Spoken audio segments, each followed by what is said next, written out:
வணக்கம். ஏப்ரல் 30ஆம் தேதி இன்னைக்கான 2வது பதிவு. பங்குச்சந்தையில் நடந்த சில விஷயங்களை விரைவாக பார்க்கலாம். முக்கியமான தகவல், நான் செபி ரெஜிஸ்டர்ட் அட்வைசர் கிடையாது. நம்ம சேனல்ல இருந்து எப்போதுமே ஸ்டாக் ரெக்கமெண்டேஷன்ஸ் கிடையாது. யூடியூப் சேனல் மட்டும் இல்லைங்க, மற்ற சோஷியல் மீடியா பிளாட்ஃபார்மான இன்ஸ்டாகிராம், வாட்ஸ்அப், டெலிகிராம்ல இருந்து கூட நம்ம ஸ்டாக் ரெக்கமெண்டேஷன்ஸ் வழங்குவதில்லை. மேலும் பணத்தை வாங்கிட்டு எந்த சேவையும் வழங்குவது இல்லை. பல போலியான குரூப் இயங்கிட்டு இருக்கு. தயவு செய்து ஜாகிரதையாக இருங்க. இந்த வீடியோவில் காட்டக்கூடிய அனைத்து கம்பெனிகளும் வெறும் இன்ஃபர்மேஷனல் பர்பஸ்க்காக மட்டுமே முதலீடு செய்யுங்கன்னு சொல்கிற வீடியோ கிடையாது. எந்த ஒரு முதலீட்லையும் ரிஸ்க் இருக்கும். ரிஸ்க் புரியாமல் இன்வெஸ்ட் செய்யாதீங்க. ரிஸ்க் புரியலன்னா தயவு செய்து இன்வெஸ்ட்மெண்ட்டை தவிர்த்துருங்க. நம்ம ருபி டிரைவர் சேனலை ஆதரிக்கிற அனைத்து நல்ல உள்ளங்களுக்கும் நன்றி. நம்ம மார்க்கெட் ஓப்பன் ஆகிறதுக்கு முன்னாடி உலக மார்க்கெட்ஸ் எப்படி இருந்ததுன்னு பார்க்கும்போது நேற்று யூஎஸ் மார்க்கெட்ஸ் க்ரீனில் தான் இருந்திருக்கு. யூரோப்பியன் மார்க்கெட்ஸ் பெரும்பாலும் நேற்று க்ரீனில் தான் க்ளோஸ் ஆகியிருந்திருக்கு. இன்றைக்கி நம்ம மார்க்கெட் ஓப்பன் ஆகிறதுக்கு முன்னாடி ஏஷியன் மார்க்கெட்ஸ் எப்படி இருக்குன்னு பார்க்கும்போது மிக்ஸ்டாக இருந்திருக்கு. குறிப்பாக கிஃப்ட் நிஃப்டி 0.22% ரெட்டில் ட்ரேட் ஆகிட்டு இருந்தது. நம்ம மார்க்கெட் ஓப்பன் ஆகிறதுக்கு முன்னாடி எடுத்த ஸ்க்ரீன்ஷாட் இது. இந்த வீடியோ சேர தருணத்தில் நம்ம மார்க்கெட் ஓப்பன் ஆகி நிஃப்டி ஃப்ளாட்டாக ட்ரேட் ஆகிட்டு இருக்கு. மதியம் 11:30 மணி அளவில். சில இண்டிவிஜுவல் ஸ்டாக்ஸ் மற்றும் செய்திகள் விரைவாக பார்க்கலாம். இந்தியன் ஸ்டாக் மார்க்கெட் நாளைக்கு மே 1ஆம் தேதி மகாராஷ்டிரா தினம் முன்னிட்டு விடுமுறையில் இருக்கிறாங்க. மதர் டெய்ரி பால் விலையை உயர்த்துறாங்க. லிட்டருக்கு ₹2 உயர்த்துவதாக எக்கனாமிக் டைம்ஸில் அப்டேட் கொடுத்துருக்குறாங்க. இன்னையிலிருந்து அது நடைமுறைக்கு வருது. டெல்லி, என்சிஆர், உத்தரப்பிரதேஷ், ஹரியானா மற்றும் உத்தரகண்டில். இண்டஸ்இண்ட் பேங்க் இன்றைக்கி இன்ட்ராடியில் 3% விழுந்தது. காலையில் விடியில் நம்ம செய்தி பார்த்துருந்தோங்க. சிஇஓ திடீர்னு ராஜினாமா செய்திருக்கிறார். அதற்கு முந்தின நாள் டெப்யூட்டி சிஇஓ ராஜினாமா செய்திருந்தார். அங்கே ஏற்கனவே பிரச்சனைகள் இருக்குது. சர்ச்சையில் இருந்திருக்கக்கூடிய ஒரு வங்கி தான் செய்தியில் இருந்திருக்கிறாங்க. மணி கண்ட்ரோல் கிடைத்த தகவல் இன்றைக்கி இன்ட்ராடியில் 3% விழுந்தது. எம்கே குளோபல் ரேட்டிங்கை டவுன்கிரேட் பண்ணியிருக்கிறாங்க. இண்டஸ்இண்ட் பேங்க் ஆட்லேருந்து ரெடியூஸ் ஆக குறைச்சிருக்கிறாங்க. மெக்வேரி தொடர்ந்து அவுட் பர்ஃபார்ம் ரேட்டிங் கொடுத்துருக்காங்க. இண்டஸ்இண்ட் பேங்க்குக்கு எதிர்பார்க்குற டார்கெட் ₹1810. இப்போ சிஇஓ ராஜினாமா செய்ததுனால இப்போ பேங்க் ஒரு குழு அமைக்கிறாங்க. அந்த குழுக்கு இப்போ ஆர்பிஐ ஒப்புதல் வழங்கி இருக்கிறாங்க. சிஓ வேலைகள் எல்லாமே அந்த குழு இப்போ நடத்துவாங்கன்றது தான் எதிர்பார்ப்புன்னு மணி கண்ட்ரோலில் அப்டேட் கொடுத்துருக்காங்க. UTI asset management company quarterly result அறிவிச்சிருக்காங்க. நேற்று சிலர் கேட்டிருந்தீங்க குவார்ட்டர்லி ரிசல்ட் குறித்து. யூடிஐ ஏஎம்சி இது மணி கண்ட்ரோல் கிடைத்த டேட்டா. ஸ்டாண்டலோன் பேசிஸில் ப்ராஃபிட் ₹124 கோடி, இயர் ஆன் இயர் 18% விழுந்திருக்கு. ரெவென்யூ ₹317 கோடி, இயர் ஆன் இயர் 3% விழுந்திருக்கு. கம்பெனி டிவிடெண்டும் அறிவிச்சிருக்கிறாங்க. ஒரு ஷேருக்கு ₹26. அது அல்லாமல் கூடுதலாக ஸ்பெஷல் டிவிடெண்டும் அறிவிச்சிருக்கிறாங்க ₹22. பிரஸ்டீஜ் எஸ்டேட் ப்ராஜெக்ட்ஸ் தரப்புல அப்டேட் இருக்குது. அவங்க ரேரா கிட்டேருந்து அப்ரூவல் கிடச்சிருக்கு. அவங்களுடைய ஒரு ப்ராஜெக்ட்டுக்கு இந்திரபுரம், என்சிஆர் ரீஜனில் இந்திரபுரம்ன்ற ப்ராஜெக்ட்டுக்கு ரேரா அனுமதி கிடச்சிருக்கு. இந்த ப்ராஜெக்ட் வழியாக ₹9,000 கோடி வருவாய் கிடைப்பதற்கான வாய்ப்பு இருக்குன்னு சொல்லியிருக்கிறாங்க. Prestige Estates project. பஜாஜ் ஃபினான்ஸ்க்கு புரோக்கிங் கம்பெனி என்ன ரேட்டிங் டார்கெட் கொடுத்துருக்காங்க ரிசல்ட்டுக்கு பிறகு. அவங்க போனஸும் அறிவிச்சிருந்தாங்க, ஸ்டாக் ஸ்பிளிட்டும் அறிவிச்சிருந்தாங்க, ஸ்பெஷல் டிவிடெண்ட் அறிவிச்சிருந்தாங்க. காலையில் வீடியோ நம்ம செய்தி பார்த்துருந்தோம். பெர்ன்ஸ்டைன் தொடர்ந்து அண்டர் பர்ஃபார்ம் ரேட்டிங் கொடுத்துருக்காங்க. எதிர்பார்க்குற டார்கெட் 6400. மெக்வெரி தொடர்ந்து அண்டர் பர்ஃபார்ம் ரேட்டிங் கொடுத்துருக்காங்க. எதிர்பார்க்குற டார்கெட் 6290. மார்கன் ஸ்டான்லி தொடர்ந்து ஓவர் வெயிட் ரேட்டிங் கொடுத்துருக்காங்க. எதிர்பார்க்குற target ₹10,500. Punjab and Sindh bank நேற்று குவார்ட்டர்லி ரிசல்ட் அறிவிச்சிருக்கிறாங்க. டிவிடெண்டும் அறிவிச்சிருக்கிறாங்க. ஒரு ஷேருக்கு ₹7. Q4க்கான நெட் ப்ராஃபிட் ₹313 கோடி, இயர் ஆன் இயர் 125% அதிகரிச்சிருக்கு. நெட் இன்ட்ரெஸ்ட் இன்கம் ₹1122 கோடி, இயர் ஆன் இயர் 63% அதிகரிச்சிருக்கு. Net interest margin 3.19%, year on year compare பண்ணும்போது 87 பேசிஸ் பாயிண்ட்ஸ் 0.87% பாயிண்ட்ஸ் அதிகரிச்சிருக்கு. கிராஸ் என்பிஏ குறைஞ்சிருக்கு, 205 பேசிஸ் பாயிண்ட்ஸ் குறைஞ்சிருக்கு, 3.38%. நெட் என்பிஏ 67 பேசிஸ் பாயிண்ட்ஸ் குறைஞ்சிருக்கு, 0.96%. முழு நிதியாண்டு 2025 நெட் ப்ராஃபிட் ₹1016 கோடி, இயர் ஆன் இயர் 71% அதிகரிச்சிருக்கு. நெட் இன்ட்ரெஸ்ட் இன்கம் ₹3784 கோடி, இயர் ஆன் இயர் 33% அதிகரிச்சிருக்கு. Net interest margin 2.85%, year on year compare பண்ணும்போது 40 பேசிஸ் பாயிண்ட்ஸ் அதிகரிச்சிருக்கு. பஜாஜ் ஃபின்சர்வ் டிவிடெண்ட் அறிவிச்சிருந்தாங்கன்ற செய்தி நம்ம காலையில் வீடியோவில் பார்த்துருந்தோம். ₹1. அதற்கான ரெக்கார்ட் டேட் இப்போ சொல்லியிருக்கிறாங்க ஜூன் 27. முத்தூட் மைக்ரோஃபின் குறித்து சிஎன்பிசி டிவி 8லேருந்து கிடைத்த ஒரு தகவல். கம்பெனியுடைய சிஇஓ பேட்டி கொடுத்துருக்கிறாரு. தமிழ்நாட்டில் புதிதாக மணி லெண்டிங் பில்லை கொண்டு வந்திருக்கிறாங்க. அது குறித்து தான் அவர் கருத்து தெரிவிச்சிருக்கிறாரு. இப்போதைக்கு கம்பெனிக்கு பெரிய பாதிப்பு இருக்காதுன்ற மாதிரி தான் அவருடைய எண்ணம். ஏன்னா இதெல்லாமே அன்ரெகுலேட்டட் லெண்டர்ஸ்க்கு தான் பாதிப்பை உண்டாக்கும். இவங்க ஆல்ரெடி ஆர்பிஐ அப்ரூவல் பெற்றதுனால இந்த தமிழக அரசு கொண்டு வந்திருக்கக்கூடிய புது மணி லெண்டிங் பில்னால முத்தூட் மைக்ரோஃபினுக்கு எந்த பாதிப்பும் கிடையாதுன்றதான் புரிதல்னு சொல்லியிருக்கிறாரு கம்பெனியுடைய சிஇஓ. ஆனால் அதே நேரத்தில் கர்நாடகாவில் இதே மாதிரி ஒரு பில் கொண்டு வந்திருக்கிறாங்க. அதில் கம்பெனிக்கு பாதிப்பு இருக்குன்ற மாதிரி சொல்லியிருக்கிறாரு. கிளென்மார்க் ஃபார்மா தரப்பு ஒரு அப்டேட் இருக்குது. ஸ்டாக் எக்ஸ்சேஞ்ச் விளக்கம் கேட்டிருந்தாங்க ஒரு பத்திரிகையில் வந்த செய்தி குறித்து. என்ன செய்தினா, இவங்களுடைய சில பொருட்களுக்கு வந்து தடை விதிச்சிருக்காங்க, தரம் சரியில்லை, அந்த குவாலிட்டி டெஸ்ட்டில் ஃபெயில் ஆயிருக்கு, அதனால் அதை ரிஜெக்ட் பண்ணியிருக்காங்க இந்தியன் அத்தாரிட்டிஸ்ன்ற ஒரு செய்தி இருந்தது. அதற்கு பதில் கொடுத்துருக்காங்க கிளென்மார்க் ஃபார்மா.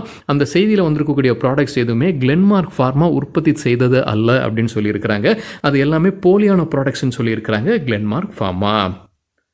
டாடா டெக்னாலஜிஸ் குறித்து மணி கண்ட்ரோல்லேருந்து கிடைத்த தகவல். நேற்று நம்ம செய்தி பார்த்துருந்தாங்க, ஒரு பிளாக் டீல் நடந்ததுன்னு இப்போ மணி கண்ட்ரோலில் உறுதி செய்திருக்கிறாங்க. டிபிஜி குரூப் தான் விற்பனை செய்திருக்கிறாங்க. 3.9% ஸ்டேக் விற்பனை செய்திருக்கிறாங்க. சராசரியாக ஒரு ஷேர் விலை ₹673.26 டிரான்சாக்ஷன் நடத்தியிருக்கிறாங்க. ஒட்டுமொத்தமாக 1068 கோடி ரூபாய்க்கு ஷேர்ஸை டிபிஜி குரூப் விற்பனை செய்திருப்பதாக மணி கண்ட்ரோலில் தகவல் கொடுத்துருக்குறாங்க. மேரிகோ நிறுவனத்திற்கு ரெலிகார் புரோக்கிங் பை ரேட்டிங் கொடுத்துருக்காங்க. எதிர்பார்க்குற டார்கெட் 770, கொடுத்துருக்கிற கால அளவு அடுத்த 1-2 மாதங்கள். ஆலம்பிக் ஃபார்மா குறித்து சிஎன்பிசி டிவி 18லேருந்து கிடைத்த ஒரு தகவல். பணிலை ஆலைக்கு United States Food and Drug Administration ஒப்புதல் கொடுத்துருக்காங்க. ஆய்வு நடத்தியிருக்கிறாங்க போன ஆண்டு அக்டோபர் மாதத்தில். வருண் பிவரேஜஸ் இந்தியாவில் பெப்சி ஃப்ரான்ச்சைசி நடத்தக்கூடிய நிறுவனம் இன்றைக்கி ரிசல்ட் அறிவிக்கிறாங்க. அதற்கு முன்னாடி என்டிடிவி ப்ராஃபிட்டில் ஒரு முன்னோட்டம் கொடுத்துருக்குறாங்க. என்ன எதிர்பார்க்கலாம் குவார்ட்டர்லி ரிசல்ட்டில்? ப்ளூம்பர்க் எதிர்பார்ப்பது இயர் ஆன் இயர் 25% அதிகரிக்கும்னு வருவாய், 5476 கோடி ரூபாய். நெட் ப்ராஃபிட் அவங்க எதிர்பார்ப்பது 741 கோடி ரூபாய், இயர் ஆன் இயர் 38% அதிகரிப்பதற்கான வாய்ப்பு இருக்குது. ட்ரெண்ட் டாடா நிறுவனம் ரிசல்ட்டுக்கு பிறகு புரோக்கிங் கம்பெனிஸ் என்ன ரேட்டிங் மற்றும் டார்கெட் கொடுத்துருக்காங்க. நுவாமா இன்ஸ்டிடியூஷனல் ஈக்விட்டிஸ் பை ரேட்டிங் கொடுத்துருக்காங்க. டார்கெட் ப்ரைஸை குறைச்சிருக்கிறாங்க. முன்ன சொன்னது 6662 6224 குறைச்சிருக்கிறாங்க. மார்கன் ஸ்டான்லி தொடர்ந்து ஓவர்வெயிட் ரேட்டிங் கொடுத்துருக்காங்க. எதிர்பார்க்குற டார்கெட் 6359. மெக்வேரி தொடர்ந்து அவுட் பர்ஃபார்ம் ரேட்டிங் கொடுத்துருக்காங்க. டார்கெட் ப்ரைஸை உயர்த்தி இருக்கிறாங்க. 7000லேருந்து 7200 உயர்த்தி இருக்கிறாங்க. ஜெஃப்ரீஸ் ஹோல்ட் ரேட்டிங் கொடுத்துருக்காங்க. எதிர்பார்க்குற டார்கெட் 5900 ரூபாய். Star health insurance quarterly result நேற்று அறிவிச்சிருக்கிறாங்க. மணி கண்ட்ரோல்லேருந்து கிடைத்த டேட்டா. ப்ராஃபிட் கிட்டத்தட்ட 100% விழுந்திருக்கு. போன வருடம் இதே குவார்ட்டரில் 142 கோடி ரூபாயாக இருந்தது. இப்போ வந்து 0.51 கோடி ரூபாயாக இருக்குது. நெட் ப்ரீமியம் கம்பேர் பண்ணும்போது இயர் ஆன் இயர் 12% அதிகரிச்சிருக்கு. எண்ணிக்கை 3798 கோடி ரூபாய். 5 ஸ்டார் பிஸ்னஸ் ஃபினான்ஸ் டிவிடெண்ட் அறிவிச்சிருக்கிறாங்க. ஒரு ஷேருக்கு 2 ரூபாய். அதற்கான record date August 14 TVS Motor கம்பெனிக்கு குவார்ட்டர்லி ரிசல்ட்டுக்கு பிறகு புரோக்கிங் கம்பெனிஸ் என்ன ரேட்டிங் டார்கெட் கொடுத்துருக்காங்க. மார்கன் ஸ்டான்லி ஓவர்வெயிட் ரேட்டிங் கொடுத்துருக்காங்க. டார்கெட் ப்ரைஸை உயர்த்தி இருக்கிறாங்க. புது target 3126. Nuvama institutional equities buy rating கொடுத்துருக்காங்க. டார்கெட் ப்ரைஸை 3100லேருந்து 3200 உயர்த்தி இருக்கிறாங்க. எம்கே குளோபல் பை ரேட்டிங் எதிர்பார்க்குற டார்கெட் 3100. ஜெஃப்ரீஸ் தான் அதிகபட்ச டார்கெட் ப்ரைஸ் கொடுத்துருக்காங்க டிவிஎஸ் மோட்டார் கம்பெனிக்கு 3300 ரூபாய். நிர்மல் பேங்க் ஹோல்ட் ரேட்டிங் கொடுத்துருக்காங்க. எதிர்பார்க்குற டார்கெட் 2855. 42 அனலிஸ்ட் கவரேஜ் கொடுத்துருக்காங்க டிவிஎஸ் மோட்டர்ஸ்க்கு. அதில் 23 பேர் பை ரெக்கமெண்டேஷனும் 10 பேர் ஹோல்டு ரெக்கமெண்டேஷனும் 9 பேர் செல் ரெக்கமெண்டேஷன் வழங்கியிருக்கிறாங்க. டெல்லி அரசு ஸ்கூல் ஃபீஸை கட்டுப்படுத்துவதற்காக ஒரு புது சட்டத்தை கொண்டு வராங்க. என்டிடிவிலேருந்து கிடைத்த ஒரு தகவல். இதன்படி அவங்க 1677 பள்ளிகளும் இந்த சட்டத்துக்கு கீழே வரும். அவங்க இஷ்டத்திற்கு அவங்க கட்டணத்தை உயர்த்த முடியாது. இதற்காக ஒரு குழு அமைக்கிறாங்க. அந்த பேரண்ட்ஸ் இருப்பாங்க, டீச்சர்ஸ் இருப்பாங்க. அந்த ஸ்கூலுடைய இன்ஃப்ராஸ்ட்ரக்சர் பொறுத்து அவங்க ஃபீஸை நிர்ணயிப்பாங்க. 3 ஆண்டுக்கு அந்த ஃபீஸ் நிலையாக இருக்கும். இஷ்டத்துக்கு மாற்ற முடியாது. என்டிடிவிலேருந்து கிடைத்த தகவல். டெல்லி அரசு கொண்டு வந்திருக்கக்கூடிய புது பில் இது. ஐபிஎல் காரணமாக டிராவல் புக்கிங் 35% அதிகரிச்சிருக்கு. ஹோட்டல் டிமாண்ட் 3 மடங்கு அதிகரிச்சிருக்குன்னு மணி கண்ட்ரோல் அப்டேட் கொடுத்துருக்காங்க. ஈஸ்மை ட்ரிப் மற்றும் கிளியர் ட்ரிப் தான் இந்த டேட்டாவை கொடுத்துருப்பதாக சொல்லியிருக்கிறாங்க. ஆவரேஜ் ரூம் ரேட் வந்து ப்ரீமியம் ரூம்ஸ்க்கு வந்து இப்போ 6000லேருந்து 8200 ரூபாய் இருக்குது. இது ஒரு நைட்டுக்கு. அதே போல் பட்ஜெட் ஹோட்டல்ஸுக்கு பார்க்கும்போது ஒரு நைட்டுக்கு 2200லேருந்து 5200 இருப்பதாக சொல்லியிருக்கிறாங்க. ஐபிஎல் காரணமாக டிராவல் புக்கிங்ஸ் 35%, ஹோட்டல் டிமாண்ட் 3 மடங்கு அதிகரிச்சிருக்குன்னு சொல்லியிருக்கிறாங்க மணி கண்ட்ரோலில். பிரபல இன்வெஸ்டர் ஆஷிஷ் கச்சோலியா புதிதாக 9 கம்பெனிஸில் முதலீடு செய்திருக்கிறாரு.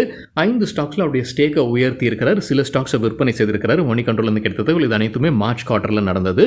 புதிதாக அவர் வாங்கியிருக்கக்கூடிய கம்பெனிகளுடைய பெயர்கள்: டியூ டிஜிட்டல் குளோபல் 29 கோடி ரூபாய் முதலீடு செய்திருக்கிறாரு. இன்ஃபீனியம் ஃபார்மாகெம் 17 கோடி ரூபாய். C2C அட்வான்ஸ் சிஸ்டம்ஸில் 13 கோடி ரூபாய். BEW இன்ஜினியரிங்கில் 9 கோடி ரூபாய். கன்கார்ட் கண்ட்ரோல் சிஸ்டம்ஸில் 8 கோடி ரூபாய். குவாலிடெக் லேப்ஸில் 11 கோடி ரூபாய். ஸ்ரீ OSFM மொபிலிட்டியில் 9 கோடி ரூபாய். மெகாதம் இண்டக்ஷனில் 8 கோடி ரூபாய். நமன் இன்ஸ்டோர் இந்தியாவில் 6 கோடி ரூபாய். டிபிஐ கானில் 5 கோடி ரூபாய் முதலீடு செய்திருக்கிறார். இது அனைத்துமே புதிதாக அவர் வாங்கியிருக்கக்கூடிய ஸ்டாக்ஸ். ஏற்கனவே இருக்கக்கூடிய சில ஸ்டாக்ஸில் வந்து ஸ்டேக்கை உயர்த்தி இருக்கிறாரு. 5 ஸ்டாக்ஸில் ஏரோஃப்ளெக்ஸ் இண்டஸ்ட்ரீஸ், பீட்டா ட்ரக்ஸ், டான்ஃபேக் இண்டஸ்ட்ரீஸ், ஜோதி ஸ்ட்ரக்சர்ஸ் மற்றும் ஜாகல் ப்ரீபெய்ட் ஓஷன் சர்வீஸில் ஸ்டேக்கை உயர்த்தி இருக்கிறாரு. சிலதில் ஸ்டேக்கை குறைச்சிருக்கிறாரு, அதை ஷேர்ஸை விற்பனை செய்திருக்கிறார். முற்றிலுமா இல்லை, கொஞ்சம் குறைச்சிருக்கிறாரு. Ami Organics, Balu Forge Industries, Universal Auto Foundry, office space சொல்யூஷன்ஸில் எல்லாமே ஸ்டேக்கை குறைச்சிருக்கிறாரு. முற்றிலுமாக விற்பனை செய்திருக்கக்கூடிய 2 ஸ்டாக்ஸுடைய பேர்கள் சொல்லியிருக்கிறாங்க. காஸ்மிக் சிஆர்எஃப் மற்றும் பெசிலிக் ஃப்ளை ஸ்டூடியோ. ஒட்டுமொத்தமாக அவருடைய போர்ட்ஃபோலியோவில் 42 ஸ்டாக்ஸ் இருக்குது. அதோடைய மதிப்பு 2088 கோடி ரூபாய். அதிகமாக அவர் ஷேர்ஸ் வாங்கியிருக்கக்கூடிய, அதிகமாக முதலீடு செய்யக்கூடிய கம்பெனிஸ் எவை அந்த பட்டியலும் கொடுத்துருக்காங்க. ஷைலி இன்ஜினியரிங் பிளாஸ்டிக்ஸ், சஃபாரி இண்டஸ்ட்ரீஸ் மற்றும் பாலு ஃபோர்ஜ் இண்டஸ்ட்ரீஸில் அவர் அதிகமாக ஸ்டேக் வைத்திருக்கிறாரு. நேற்று ரிசல்ட் அறிவித்த சில கம்பெனிகள் இன்றைக்கி எப்படி பர்ஃபார்ம் பண்ணியிருக்கிறாங்க. ட்ரெண்ட் இன்ட்ராடேல 5% விழுந்தது. நம்ம காலையில் 11:30 மணி அளவில் எடுக்கப்பட்ட டேட்டா இது. சியட் 8% அதிகரித்தது. பஜாஜ் ஃபினான்ஸ் மற்றும் பஜாஜ் ஃபின்சர்வ் தலா 6% வீழ்ச்சியை பார்த்துருக்கு. அம்புஜா சிமெண்ட்ஸ் 2% அதிகரித்தது. பிபிசிஎல் 4% அதிகரித்தது. பிரஜ் இண்டஸ்ட்ரீஸ் 6% வீழ்ச்சியை பார்த்துருக்கு. யூடிஐ ஏஎம்சி 4% விழுந்தது. ஸ்டார் ஹெல்த் இன்சூரன்ஸ் 7% வீழ்ச்சி. பஞ்சாப் அண்ட் சிந்த் பேங்க் 3% அதிகரித்தது. ஆனால் இந்த வீடியோ சேர் நேரத்தில் ரெட்டில் ட்ரேட் ஆகிட்டு இருக்கு. சரிங்க, இதுதான் சில விஷயங்கள் என்னுடைய பார்வைக்கு எட்டியது. நன்றி, வணக்கம்.